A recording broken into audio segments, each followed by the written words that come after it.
Dios nos llamó? ¿Para qué Dios nos sentó ahí en esa banca? ¿Para qué? El diseño es el cómo. ¿Cómo Dios va a cumplir ese propósito a través de nosotros? ¿Cómo lo va a hacer? El propósito es qué va a hacer. El cómo es, el diseño es cómo lo va a hacer. ¿Y qué parte cumple mi familia en todo eso? ¿Y qué parte cumplo yo? ¿Cuál es mi parte y cuál es la parte de mi familia en todo lo que tiene que ver con su eterno propósito y su diseño para la humanidad? Amén. Estamos charlando todo eso. ¿Por qué? Porque estamos yendo a aguas ¿qué? Aguas profundas. Tú y yo no queremos ser gente de orilla, gente que mira desde lejos. Queremos ser gente que se mete en las aguas profundas del Espíritu. Amén. Amén. Muy bien. Entonces hoy vamos a compartir una vez más. Déjenme un segundo, ahí está. Vamos a compartir una vez más la continuidad de esta serie que se llama, que tiene el texto central es Efesios 3:11 y dice, conforme a su eterno propósito realizado en Cristo Jesús nuestro Señor. Repito, conforme a su eterno propósito realizado en Cristo Jesús nuestro Señor. ¿En quién se realiza el propósito eterno de Dios? Levanta la mano y sí, en Cristo. Amén. Dijimos que Dios no improvisa, que Dios no se distrae. Dijimos que Dios no pierde el enfoque, que Dios tiene un propósito que es su propósito. Muchas veces hemos oído que nos han hablado, Dios tiene un propósito para ti. No es así. Dios tiene su propósito. Amén. Lo que tiene Dios para ti y para mí es incluirnos en su propósito. Su propósito es antes de la humanidad y sigue después de la humanidad. Es eterno. O sea que si yo tuviese un propósito, mi propósito se termina cuando yo parta. Mi propósito inicia cuando yo llego al mundo y mi propósito termina cuando yo me voy. Pero como este no es mi propósito, es su propósito, entonces lo que yo estoy experimentando hoy viene desde antes de la fundación del mundo y lo que yo estoy experimentando hoy en su propósito va a trascender el fin de este mundo. Amén. Es mucho más grande, mucho más enorme, poderoso y glorioso su propósito. Y Él nos hace parte, a ti y a mí, de su eterno propósito. Todo lo que Dios hace, todo lo que Dios inicia, todo lo que mueve y gestiona, lo hace con un solo objetivo: el cumplimiento de su eterno propósito. Dios no hace lo que hace para beneficiarte a ti o a mí. Dios no hace lo que hace pensando en tu necesidad o en la mía. Dios hace lo que hace pensando en su eterno propósito. Amén. Amén. ¿Están acá conmigo? Se puede ser muy bueno en muchas cosas, dijimos. Se puede tener una buena vida espiritual. Se puede asistir a una hermosa iglesia. Se puede servir con pasión. Incluso te puede ir todo bien en la vida. En la economía, en la familia. Disfrutar de cierta estabilidad. Pero aún así, no ser funcional al propósito de Dios. Es decir, no ser alguien que hace un aporte significativo al cumplimiento de su propósito en la tierra. Hablamos de que el propósito de Dios es un misterio, ¿recuerdan? Estamos haciendo un breve repaso. Una horita de repaso está bien, creo. ¿A ver? ¿Está bien? Hablamos de que su eterno propósito es un misterio. ¿Qué es el propósito? Decir misterio. Misterio. Que solo se revela por el obrar del Espíritu Santo en nosotros. Ese misterio yo puedo descubrirlo por voluntad de Dios únicamente. Dijimos que la palabra que se traduce como misterio en el griego es mysterion. Y el mysterion habla de un secreto que solo una persona tiene guardada y que sabe, y que solamente ella, por voluntad de esa persona, puede mostrárselo a alguien más. Quiere decir que el misterio de Dios, tú solo puedes encontrarlo si Dios mismo te lo revela a tu espíritu y por el obrar del Espíritu. Amén. Amén. ¿Están acá? Amén. Ahora, te voy a dar una buena noticia. El misterio ya ha sido revelado. El misterio ha sido revelado. ¿Cuál es el misterio? Cristo. Aleluya. Él ya vino. nació, creció, murió y resucitó. Él hizo su parte. El asunto, la otra parte del misterio, es que ahora te toca a ti y a mí. Ahora le toca a la iglesia. Jesús caminó en esta tierra y nos mostró al Padre. Felipe le dijo, muéstranos al Padre. Y Jesús, ¿qué le dijo? Tanto tiempo están conmigo y todavía no ven al Padre. El que me ve a mí, ve al Padre. Amén. Entonces, la mayor revelación que Dios podía tener de sí mismo para darse a conocer era Él mismo, hacerse hombre e intervenir en la historia humana. La mayor revelación posible. Dios le va mostrando al pueblo de Israel sombras, dijimos, figuras, ¿no? Un arca. El pan de vida que era el maná. La roca que salía agua y etcétera. Todos eran sombras de Cristo, figuras. Y así le fue mostrando al pueblo de Israel la verdad, su misterio. Pero la mayor revelación de Dios que Dios podía haber hecho es hacerse el mismo hombre y caminar entre nosotros. Pero ¿cuál es la noticia? Jesús de Nazaret vivió 33 años, murió crucificado y resucitó en gloria. Amén. Él está vivo, Él está vivo, Él es real. Amén. Ahora, ¿qué cuerpo hoy es el que porta la revelación de Dios? En su momento, el cuerpo de Jesús. Hoy es otro cuerpo, la iglesia. Dios se revela a la humanidad por un cuerpo. En aquel momento fue el cuerpo de Jesús, pero hoy es el cuerpo de Cristo, que es la iglesia. Dios se revela al mundo a través de ti y de mí. Esa es la parte que nos toca. ¿Cuál es el propósito de Dios? Darse a conocer.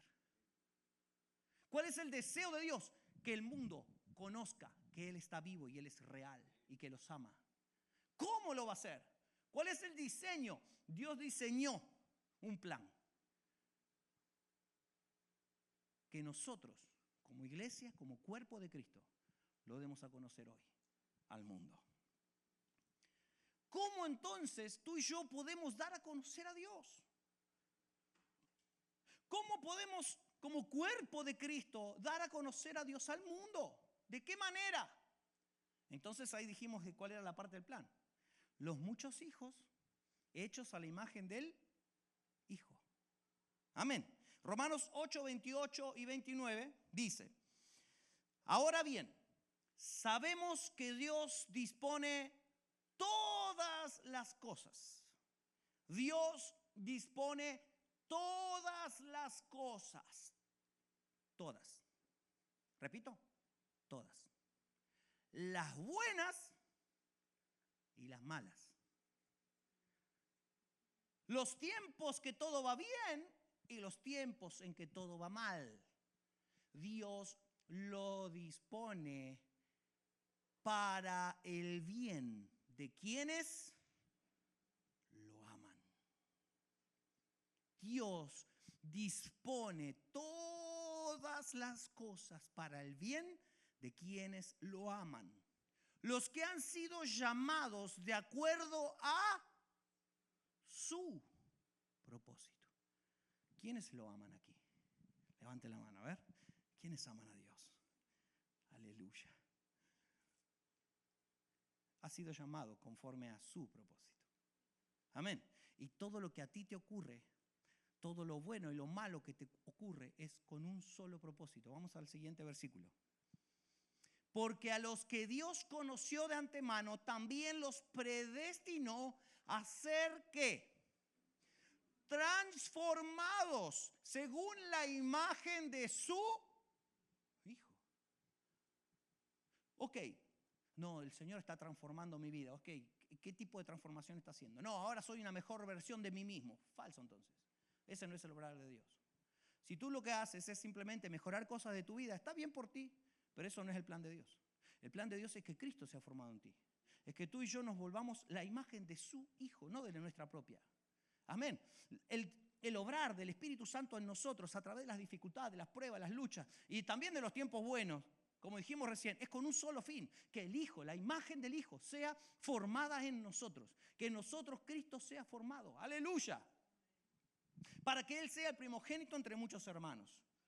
El diseño de Dios es el cómo. La manera en que Dios va a darse a conocer hoy es a través de ti y de mí. Cuando Cristo se forma en nosotros a través de todas las cosas que Dios dispone para el cumplimiento de su propósito, entonces el mundo puede ver a Cristo en mí. El mundo puede ver a Cristo en ti. Porque cuando Cristo está siendo formado en ti, Él todo empieza a abarcarlo en tu interior. Entonces tu esposa te dice, che, qué cambiado que estás, pareces otra persona. Es que es Cristo en mí, no soy yo. Es el obrar del Espíritu Santo en mí. Cristo se está formando en mi vida. ¡Qué bueno! Aleluya. De esa manera lo vamos a dar a conocer al mundo. Que cuando te vean a ti, cuando me vean a mí, no nos vean a nosotros, nuestro yo, nuestro ego. Que no vean a Jorge, que vean a Cristo. Ese es el plan. Ese es el diseño. Amén. Tenemos que darlo a conocer y para eso debo ser conformado a la imagen de su Hijo. Si tú te conformas con simplemente venir el domingo a escuchar la palabra, a cantar 2 o 3 canciones y te vas contento a tu casa, no estás cumpliendo el propósito de Dios para el cual Dios te ha llamado, te ha convocado, te ha traído y te ha sentado en esa banca. Dios no te llamó a ti a que vengas simplemente a sentarte el domingo a escuchar en pasividad, sin hacer absolutamente nada para aportar para el reino.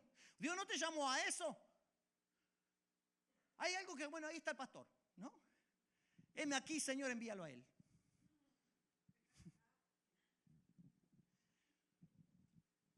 Todos hemos sido convocados por Dios para el cumplimiento de su propósito. Eso te hace un privilegiado, una privilegiada. Dios pensó en ti. Dios te miró. Dios me miró y a pesar de lo que nosotros somos, tú y yo somos, Él nos eligió. Para que en nosotros sea formada la imagen de su Hijo. Y de esa manera el mundo pueda conocerle. Aleluya. Esta semana estuve tratando de aprender a pronunciar el nombre de este pastor que me impactó mi vida. La semana pasada dije Dietrich Bonhoeffer, pero es Dietrich. Sí, tengo que seguir mejorando, ya lo sé. Pero Dietrich Bonhoeffer, en el año 1937, escribió esta frase. La imagen del crucificado, igual que la del resucitado, transformará solo a los que lo vean. Aleluya. Quien ve a Cristo, esperen que se me cerró el... Ahí está. Quien ve a Cristo, dijimos, será incorporado a su imagen. Quien ve a Cristo en el Espíritu será incorporado a su imagen. Y dijimos algo. Estudiar teología está perfecto, está buenísimo y todos deberíamos hacerlo. Estudiar la Biblia, conocerla, leerla, todos tenemos que hacerlo. Pero eso no te hará ver al Hijo. Porque ver a Dios, ver a Cristo, es únicamente por obra del Espíritu Santo en nosotros. Únicamente. Puedes ser licenciado en teología y no haberlo visto, no haberlo conocido. Dijimos el domingo pasado que interpretar la Biblia sin conocer el corazón de Dios es lo que produjo durante la historia tantas desviaciones doctrinales y dogmáticas. No conocer el corazón de Dios. Porque eso es texto nada más. ¿Cuándo cobra un sentido diferente ese texto? Cuando conozco el corazón del que lo escribió. Amén, amén. Tengo que aprender a entender y a conocer a Cristo Jesús. Quien ve a Cristo será incorporado a su imagen, absorbido por su persona, identificado a su forma e incluso se convertirá en espejo de la imagen divina. Segunda de Corintios 3:18 dice así, así que todos nosotros a quienes nos ha sido quitado, ¿qué? El velo. Todos nosotros a quienes nos ha sido quitado el velo, podemos ver y reflejar la gloria del Señor. Tú no puedes ver y reflejar la gloria del Señor si todavía portas los velos de la carne, si todavía portas los velos del alma. Amén. Amén. Tenemos que entender que debo ver. Jesús le dijo a Nicodemo, si no nacieres de nuevo, no puedes ¿qué? Ver el reino. Porque para ser transformado a la imagen de Cristo tenés que verlo. No verlo con los ojos físicos como ves mi mano o me ves a mí aquí. verlo en tu espíritu. Es una experiencia espiritual transformadora. Hace un tiempo atrás alguien le escribió a la pastora y le dijo, estoy empezando a verlo, es maravilloso. Oh, wow, wow. Algo está pasando. Hay gente que está empezando a abrir sus ojos espirituales y empezando a verlo. Ya no se trata solamente de una enseñanza que se te dé de un texto bíblico. Ya no se trata solamente de una predicación donde tú te sientas y escuchas, sino que ahora tú puedes empezar a verlo en tu espíritu, a conocer a Dios. Dijimos que para esto debo madurar y que la madurez se alcanza asumiendo ¿qué? Responsabilidades. Entonces hoy quiero hablarles a ustedes, para avanzar con la serie, de la mayor de las responsabilidades que tenemos tú y yo en esta tierra. Es el lugar donde todo comienza. La prédica hoy se llama el lugar donde todo comienza. Y antes de empezar con la predicación, ponete de pie y oremos juntos. Padre, gracias. Gracias, Señor, porque lo que estás hablándonos no viene de hombre ni de carne, viene de ti. Tú eres el que quiere hablar a su iglesia para que todos podamos ser formados a la imagen de tu Hijo. Señor, si alguien en esta mañana no entiende, como alguien dijo hace un tiempo atrás, está bien que no entendamos, porque vos nos vas a revelar todas las cosas. Porque tengo a mi hermano de al lado a quien le puedo preguntar en su casa o ir a visitarlo y hablar con él y que me explique lo que no entiendo. Tengo a los pastores, a los líderes que pueden asistirme en lo que todavía no entiendo. Pero Dios, esto no se trata de tener un entendimiento humano, natural, porque nuestra mente natural quiere entenderlo todo. Esto se trata de abrir el corazón y dejar que sea tu persona, Jesús, revelándose a lo más íntimo de nuestro ser, por el obrar de tu hermoso Espíritu Santo. Padre amado, toda distracción que a partir de este momento quiera venir a nuestra mente, todo lo que no venga de ti, Jesús, se ha echado fuera en tu nombre. Que podamos enfocarnos, que no nos durmamos, que estemos atentos y estemos con el corazón abierto para recibir tu palabra. En el nombre de Jesús. Amén y amén. Tomen asiento. Bien.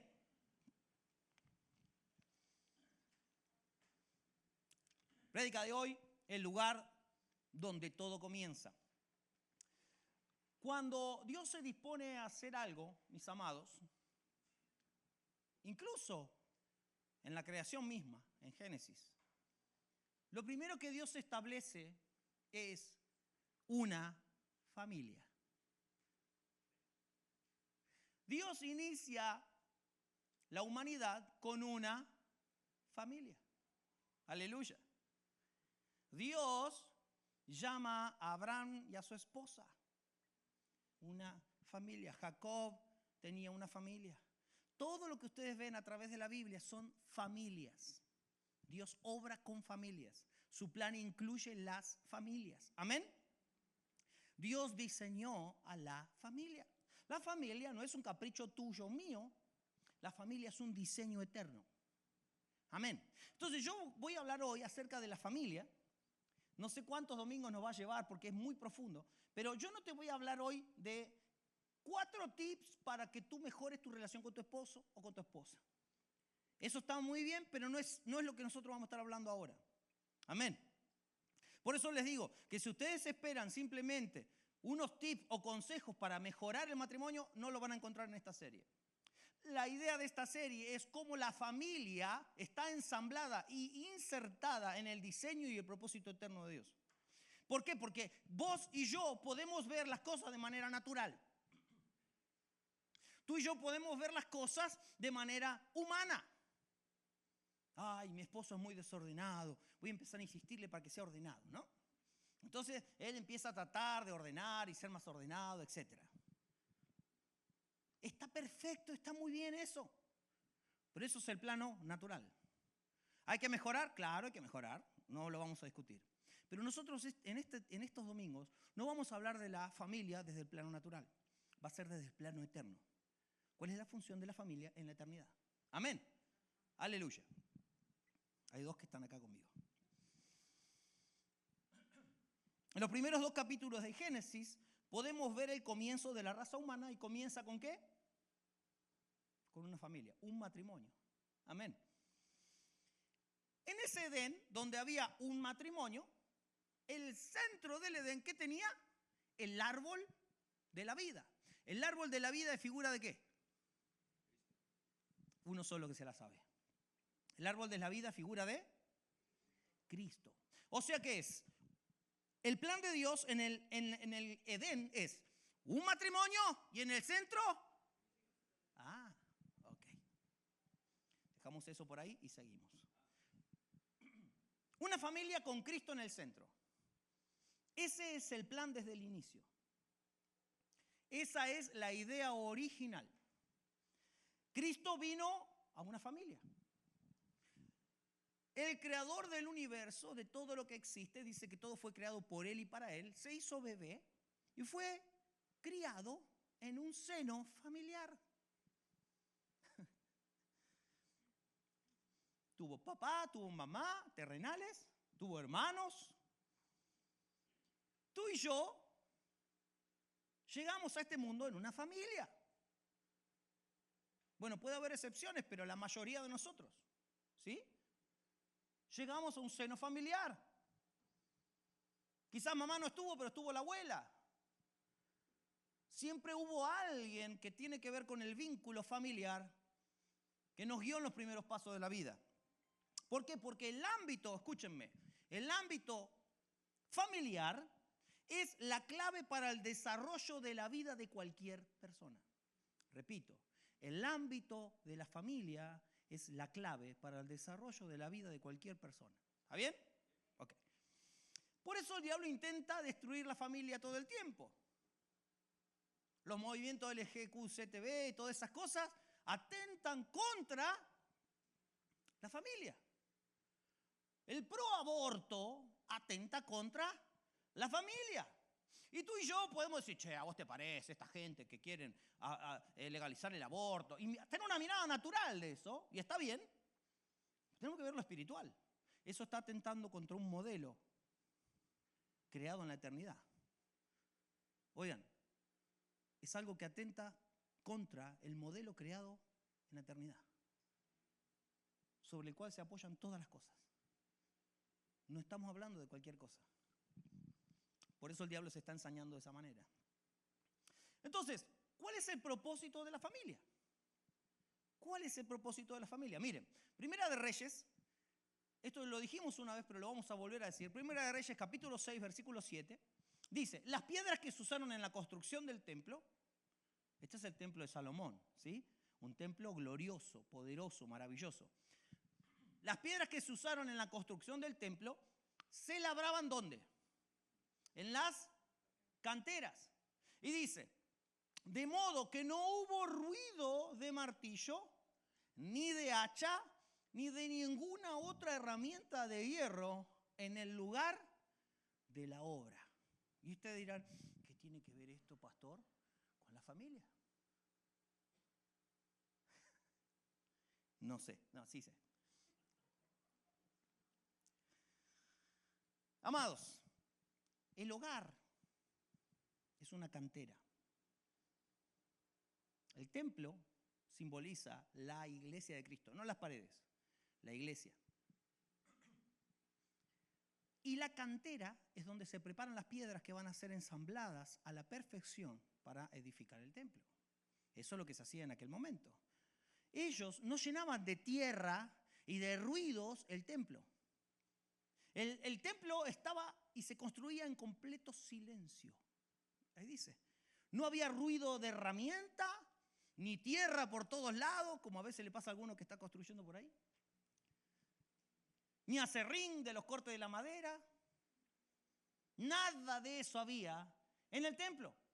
El templo es un lugar silencioso donde se construía en silencio, dice. No había tierra ni ruido. ¿Qué simboliza la tierra y el ruido? Los problemas, los conflictos, las dificultades. ¿Dónde ocurre todo eso? ¿Dónde estaba lleno de tierra, lleno de ruidos, en la cantera.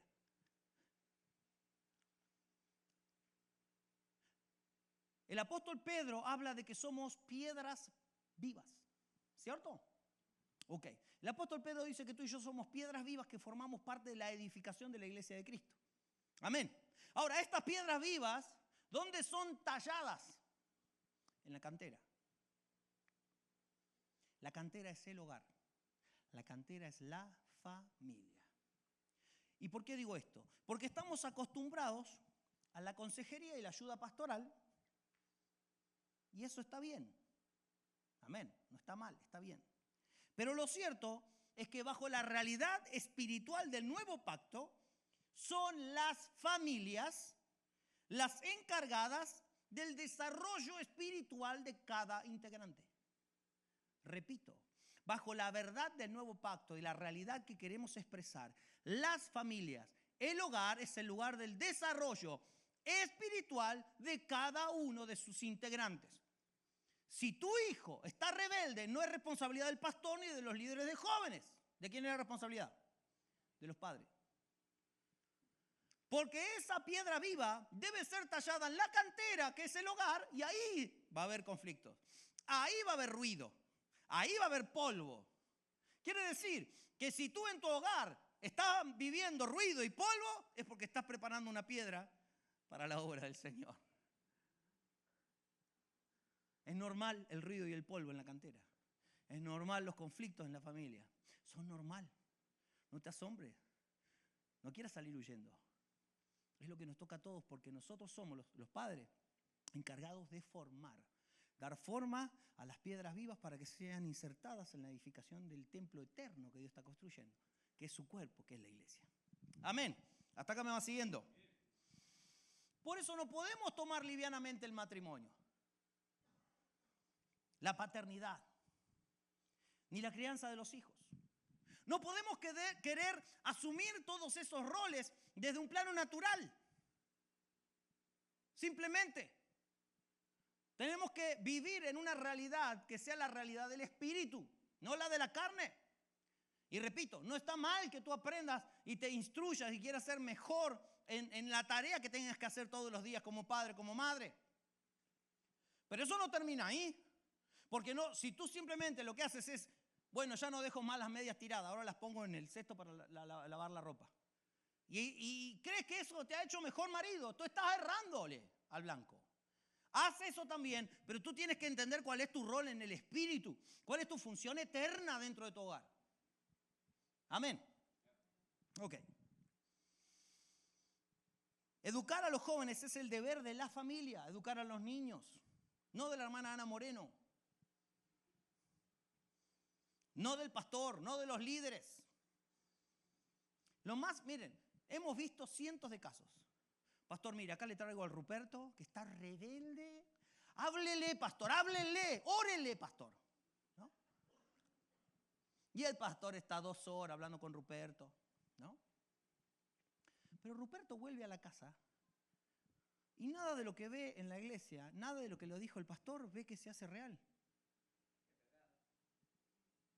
¿Y de qué sirvió el pastor 2 horas gastándose hablándole a Rupertito? Ningún hijo se llama Ruperto acá, ¿no? Por favor. Es solo para ejemplificar. ¿De qué le sirve al pastor hablarle a Ruperto 2 horas? Si después llega a la casa y los padres son un desastre. Lo que menos hacen es mostrarle a Cristo. La familia es la encargada de tallar las piedras. Los pastores, los líderes, estamos para apoyar ese trabajo, porque no es fácil. Entonces, cuando el padre, la madre tiene que hacer una disciplina para el hijo, para la hija, viene y habla con los pastores y con los líderes, y los pastores los contenemos, los ministramos, les enseñamos la palabra para que sean fortalecidos, para que entiendan que eso es parte del ruido y del polvo que hay en una cantera. Amén. La familia, entonces, es la que produce la materia prima con la que se edifica la iglesia de Cristo. Mirá qué labor. La familia es la que produce los materiales de construcción para la obra de Dios en la tierra. No estamos hablando simplemente de aprender a lavarme los dientes, aunque más vale que lo hagamos los muchachos. Sale caro el dentista, hermano. Tenemos que entender cuál es nuestra función eterna en este asunto. La familia es algo serio, algo que demanda nuestra mayor atención, la mayor de las diligencias, nuestro enfoque. Pero no en el enfoque de simplemente, gané tanto, yo traigo el pan a la casa. Eso está bien, hermano, está bueno, pero eso no termina ahí. ¿Cuál es tu reflejarle a Cristo a tus hijos? Cuando te ven a ti, tus hijos, ¿ven a Cristo? ¿O solo te ven a adorar aquí, el domingo? ¿O solo ven a mamá levantar los brazos y adorar al Señor aquí? Después el resto de la semana pura queja. ¿Qué ven? Tus hijos. Tú estás labrando piedras, piedras vivas. Amén. Amén. Ok. Se quedaron todos serios. El cuerpo de Cristo nunca podrá ser edificado. Atiende esto. El cuerpo de Cristo nunca podrá ser edificado más allá de lo que sea edificada la familia. El propósito de la familia fue dañado cuando comenzamos a vivir la vida cristiana como si estuviéramos en el antiguo pacto. Escucha esto. Donde lo secular y lo divino no se mezclaban. Préstenme atención a lo que les voy a decir. Hemos criado a nuestros hijos como si viviéramos en el antiguo pacto. Repito, donde lo secular y lo divino no se mezclaban. ¿Cómo se los digo? Dios está lejos, Dios no está acá, Dios está en el tabernáculo, por ejemplo. ¿Sí? Entonces, debemos ir a buscarlo al lugar especial donde se adora, un lugar de culto, y luego salir de ahí y seguir viviendo la vida como podamos. Eso era coherente en aquel momento, pero no de acuerdo a la realidad que hoy estamos viviendo en el nuevo pacto. Amén. ¿Qué dijimos en la serie pasada? El pueblo de Israel, si quería consultar a Jehová, tenía que ir, por ejemplo, David, ustedes lo van a ver yendo a donde están los sacerdotes, pidiendo el efod y consultaba a Dios. El pueblo, si se quería reunir donde Dios estaba, tenía que irse hasta el tabernáculo, hasta el templo. Amén. ¿Está bien ahí? ¿Me voy siguiendo? Nosotros hemos hecho cosas muy parecidas, conscientes o inconscientemente. Hemos separado nuestra vida secular de la semana de la vida de domingo en la iglesia. Entonces vengo acá a la iglesia, me comporto de cierta manera, los hermanos me ven sonriente, alegre y feliz, pero el resto de la semana ando con cara de cafetera. Acá cara de tetera. Pero en la semana cara de cafetera. Y quizás el líder de Ujieres me vio la cara de tetera cuando entré. Y no vio la cara de cafetera que tuve el resto de la semana. ¿Quién la vio, esa cara? Mis hijos. ¿Quién la vio? Mi esposo, mi esposa.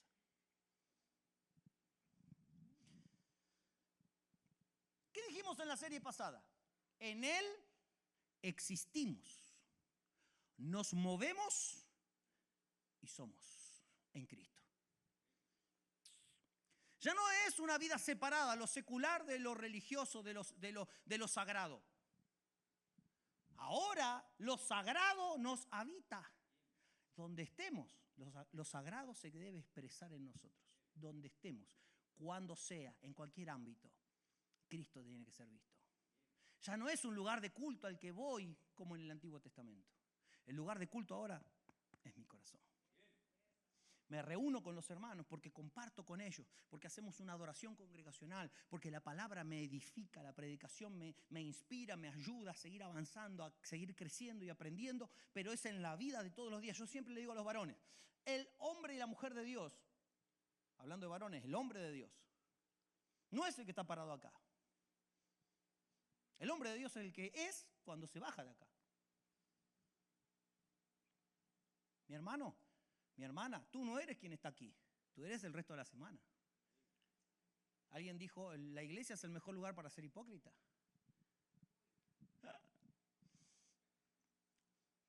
En la semana anduvimos diciendo de todo, quejándonos de todo el mundo, despotricando, pero venimos acá. Gloria, santo. No está dividida. No está por un lado la vida sagrada y por otro lado la vida secular. Es todo lo mismo. ¿Por qué? Porque ahora la vida sagrada se metió adentro de la vida secular. Está contigo donde tú estés haciendo la tarea que tú estés haciendo. Por eso el apóstol Pablo dice, todo lo que hagas, hacelo como para él, Señor. No me quiero detener tanto ahí. lo sagrado, lo eterno y lo divino es una naturaleza que es la de Cristo, que es impartida por su hermoso Espíritu Santo en todos nosotros. Por lo tanto, durante muchos años hemos tenido una vida 2 horas de domingo y otra vida diferente el resto de la semana. Quienes han vivido de esa forma, deben saber que han dañado la imagen de Dios. Hermanos, no se crean que yo estoy afuera de esto. Yo estoy junto con todos ustedes acá. Amén. No me creo el padre del año ni el esposo del año. Todo lo contrario. Amén. Entonces, se lo vuelvo a repetir. Quienes han vivido de esta forma, viviendo una vida cristiana de domingo, no es que simplemente complicaste la vida de tus hijos y te cuesta relacionarte con ellos y tu matrimonio no camina del todo bien. No es solamente eso.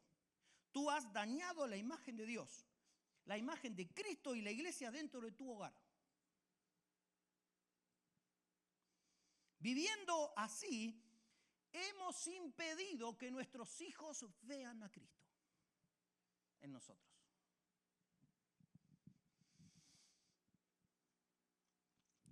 Estamos aquí, ahora, hablando de estos asuntos con el único fin de que todo este daño que tú y yo hemos causado comience a revertirse. ¿Cuántos dicen amén? Nunca es tarde. Alineándonos al propósito y al diseño eterno. ¿Cómo yo revierto el daño que yo causé a la imagen de Cristo en mi hogar? Alineándome al propósito eterno y al diseño eterno de Dios. Buscando que Cristo sea formado en mí. No solamente adquiriendo información de cómo ser mejor papá. Cristo tiene que ser formado en mí. Que cuando tus hijos te vean, vean a Cristo. Que cuando los hijos ven a mamá, vean a la iglesia. Aleluya.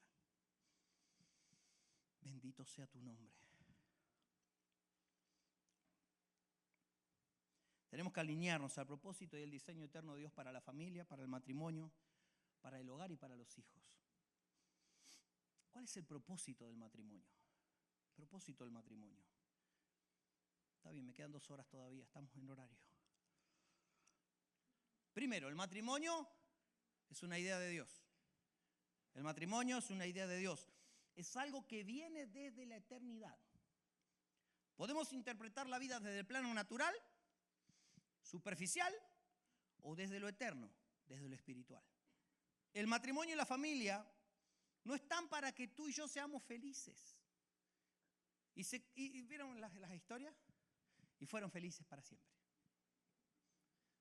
Fueron felices, comieron perdices, dice por ahí otro dicho, ¿no? Eso es un cuentito de hadas. Pero la familia no está para que tú te realices como ser humano. La familia no está para que tú seas feliz, estés contento y conforme, ¿no? Porque mi esposa ahora se somete, pastor, ¿no? Entonces está contento él porque la esposa se somete. Aleluya, ¿no? Eso no es lo que Dios busca. Eso no es lo que Dios está queriendo. El matrimonio y la familia están y existen para que sean un reflejo de realidades espirituales. Repito, tú, tu esposo, tu esposa y tus hijos existen como familia para reflejar realidades espirituales poderosas y gloriosas. Gracias por los 4 amenes. Repito, la familia existe para reflejar verdades espirituales eternas, poderosas y gloriosas. Están para reflejar y expresar a Cristo Jesús. En Efesios, y esto es lo que quiero recalcar hoy, en Efesios, Pablo habla del matrimonio, pero no habla del matrimonio para mejorar el matrimonio. Escucha esto. En Efesios capítulo 5, el apóstol Pablo habla acerca del matrimonio. Pero la idea con la cual Pablo está escribiendo no es que simplemente mejoremos nuestro matrimonio. No. Pablo usa el matrimonio, usa los hijos, usa la familia para hablar de Cristo, de la iglesia y de la familia de Dios. Porque la verdadera familia, pensada en la eternidad, es un reflejo de verdades espirituales. Es para que Dios sea conocido, darse a conocer. Él es una familia. Por eso Él nos llamó a ser una familia. porque así reflejamos las verdades eternas y espirituales y gloriosas en Dios. El apóstol Pablo nos da 5 tips para mejorar el matrimonio. Eso no es lo que Pablo está diciendo en Efesios. Él usa el matrimonio para que podamos entender la verdad eterna. Porque el matrimonio existe para eso, para reflejar una verdad eterna. El propósito del matrimonio en Cristo es preparar a las próximas generaciones para impactar el reino de las tinieblas. ¿Cuál es el propósito del matrimonio? Preparar a las próximas generaciones. ¿Quiénes son las próximas generaciones? Para impactar el reino de las tinieblas.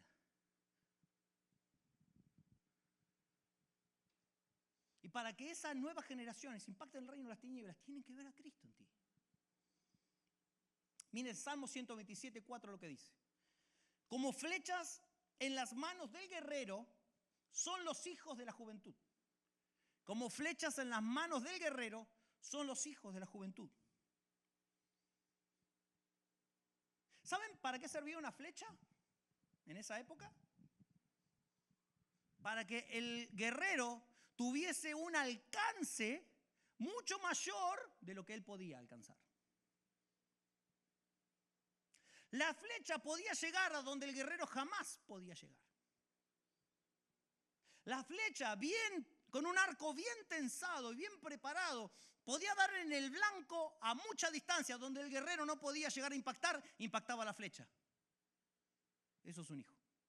Donde tú no llegas, por limitaciones físicas, económicas, sociales, donde tú no llegas, si tú eres un guerrero, tú preparas a tus hijos para que sí lleguen. Dar un aplauso al Señor por eso.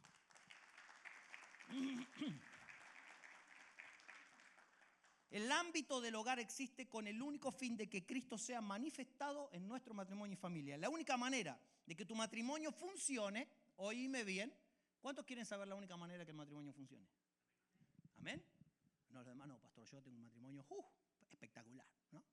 Los demás sí, los pobrecitos que todavía no entendieron, eso sí, necesitan. La clave para un matrimonio que funcione es que esté alineado al propósito y al diseño eterno de Dios, porque para eso fueron creados los matrimonios, para reflejar la verdad del Espíritu, una verdad eterna y gloriosa. Ahí es donde encontramos la razón de la existencia y el propósito de toda familia y de todo matrimonio.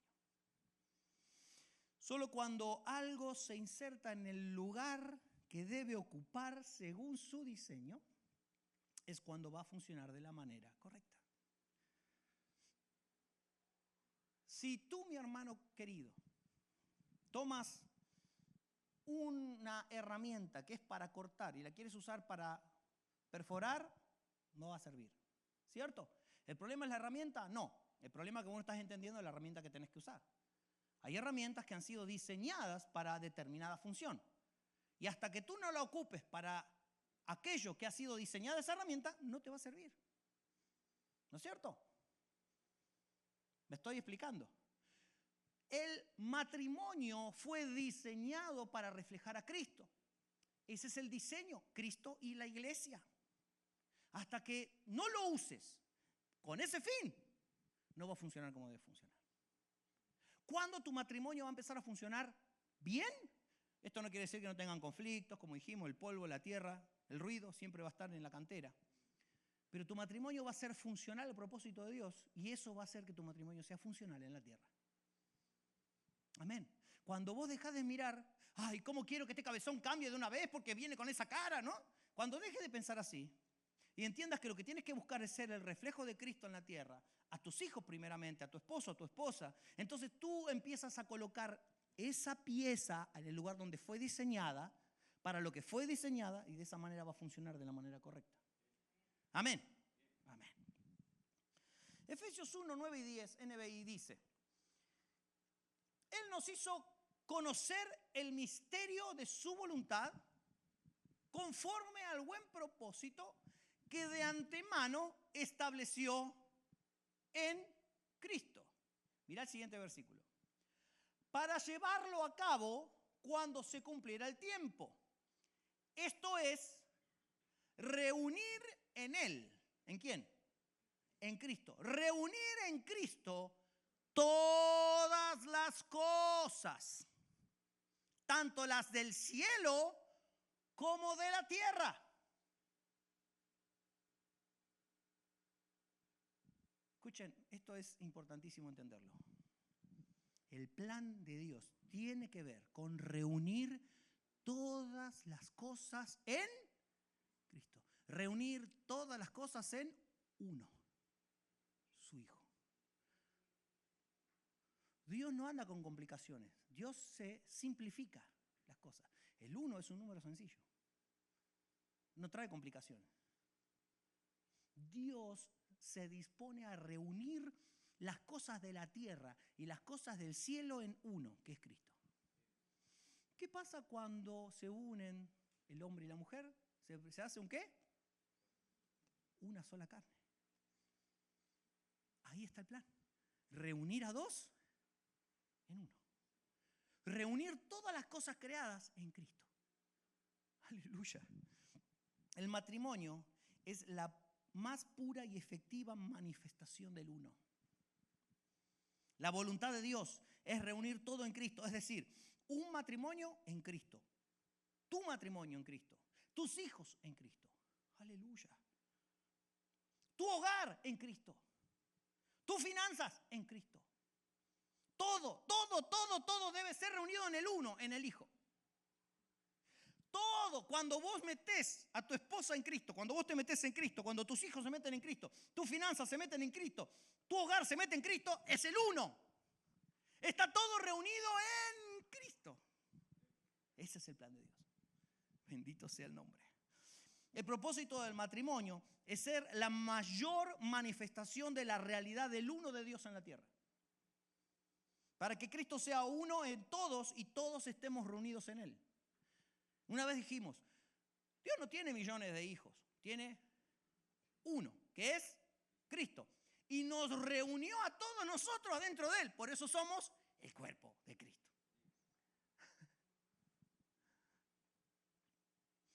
El pecado, hermanos, fragmentó. El pecado separó, dividió. Y Cristo vino para que el Padre pudiera reunir todas las cosas de nuevo en Él. Todo lo separado, todo lo dividido, todo lo roto, lo quebrado, Cristo vino para recogerlo y meterlo adentro de sí mismo y volver a ser una sola cosa, en sustancia y en naturaleza. Tú y yo tenemos el ministerio de la reconciliación, ¿no es cierto? ¿Cuántas veces le dijeron, hermano, nosotros tenemos el ministerio de la reconciliación? La reconciliación, el ministerio de la reconciliación, no se trata solamente de que dos hermanos que tuvieron un conflicto terminen abrazados y dándose un besito. No se trata solo de eso, aunque eso está bien. Amén. ¿Me va siguiendo? Y que estemos todos contentitos. No. Se trata de que tú y yo hagamos el aporte necesario para que se cumpla el plan, para que el Padre finalmente pueda reunir todo en Cristo. Por eso tenemos que reconciliar. Cuando un mecánico desarma un motor, disemina todas las piezas y luego lo vuelve a reunir para que funcione, eso es reconciliar. El mecánico lo que hace es conciliar, reconciliar pieza por pieza hasta volver a construir el motor y que ese motor funcione. Eso es el ministerio de la reconciliación. Reunir todas las cosas dispersadas a causa del pecado y la maldad. Reunirlas todas de nuevo, ¿en dónde? En el Hijo. ¿Para qué? Para que haya una funcionalidad, para que todo vuelva al origen, para que todo vuelva al propósito con el cual fue diseñado y creado. Todo debe ser reunido en Cristo. Aleluya. Si tu matrimonio no está haciendo este aporte, ahí tienes la razón de por qué está al borde de la destrucción. Si en tu hogar no se están tallando las piedras para que no haya ruido en la edificación de la iglesia, ahí tienes el por qué se está cayendo a pedazos tu matrimonio. Dios no te trajo aquí para que tu matrimonio mejore, sino para que su naturaleza de gloria gobierne y se exprese primero en tu hogar, luego en el resto del mundo. Expresarle a Cristo a tu esposa, expresarle a Cristo a tu esposo, a tus hijos, porque solo así vas a estar colaborando para que tu familia sea reunida en el uno, en Cristo Jesús. Dar un aplauso al Señor por eso.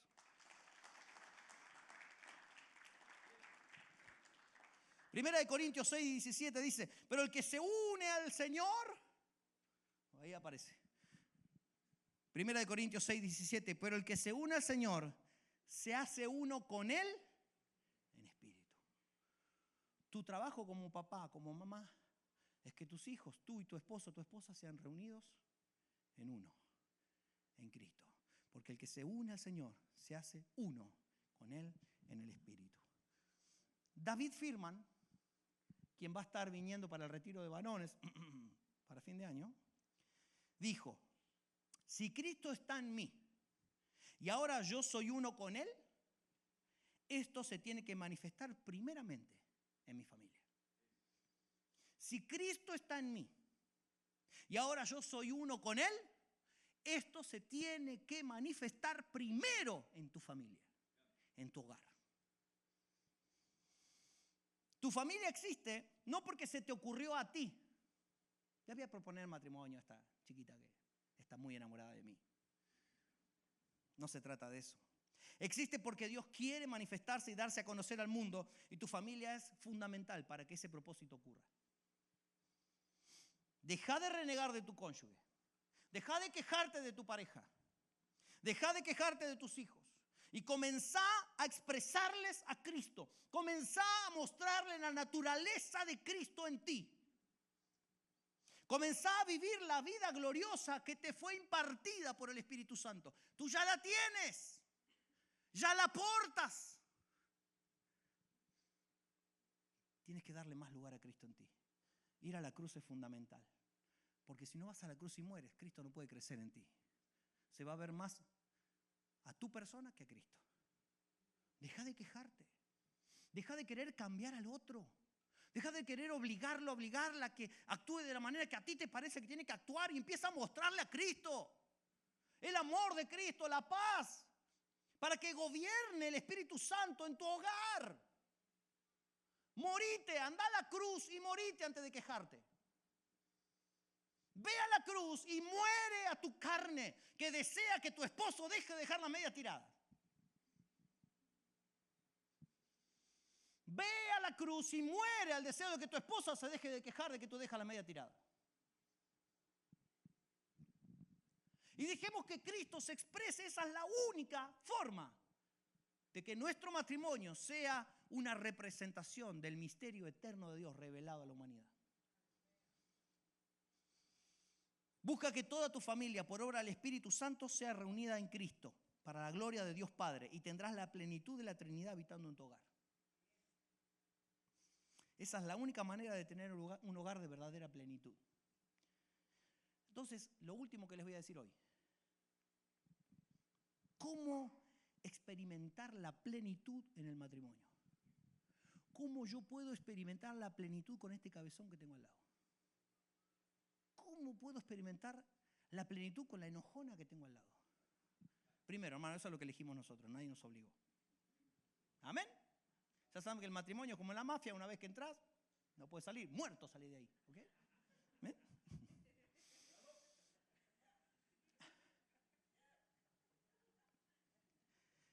Un matrimonio que entiende por revelación el propósito y diseño eterno de Dios y se alinea a su perfecta voluntad, experimentará plenitud. ¿Se puede? Sí, mi hermano, se puede. El problema es que para que se pueda, tus deseos, tus gustos, tu manera de ver, tu criterio, tiene que morirse en la cruz. Estar en plenitud significa estar lleno, a desbordar. Significa estar en reposo. Significa vivir en un estado donde ya todo está resuelto. ¿Se acuerdan del consumado es? El lugar donde todo estaba resuelto era el Edén. En el Edén todo estaba resuelto. Dios había provisto para todo lo necesario. Habitaban en la plataforma de la paternidad de Dios, del amor de Dios, ¿se acuerdan? No necesitaban nada. Tenemos que hacer de nuestro hogar un Edén. La única manera es que el árbol de la vida esté en el centro de la familia, Cristo. Con esto termino, dijo uno por ahí. Características de un matrimonio pleno. El matrimonio pleno manifiesta el uno, que es la unión de Cristo y la iglesia. Representa la realidad espiritual. El matrimonio es la expresión literal de nuestra fe. Repito, el matrimonio es una expresión literal de nuestra fe. Mirá lo que te digo. En nuestros hijos estamos grabando la imagen de quién y cómo es Cristo por la vida del papá y quién y cómo es la iglesia por la vida de la mamá. Cuando el apóstol Pablo le dice a la mujer que tiene que estar sujeta al marido, ¿qué se cree? ¿Que lo único que quiere hacer es ponerle una venda en la boca y nada más?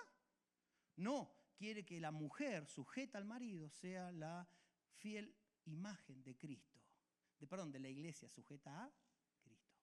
La iglesia que se sujeta a Cristo, los hijos pueden aprender porque ven a la mamá que se sujeta al papá. El padre que viene y da la vida por la familia es para los hijos la imagen de Cristo que da la vida por la iglesia. Y así como Adán fue metido en un sueño para que de Adán saliera Eva, de la misma manera Cristo murió y en esos 3 días se hizo todo lo necesario para que de Cristo saliera ¿qué? La iglesia.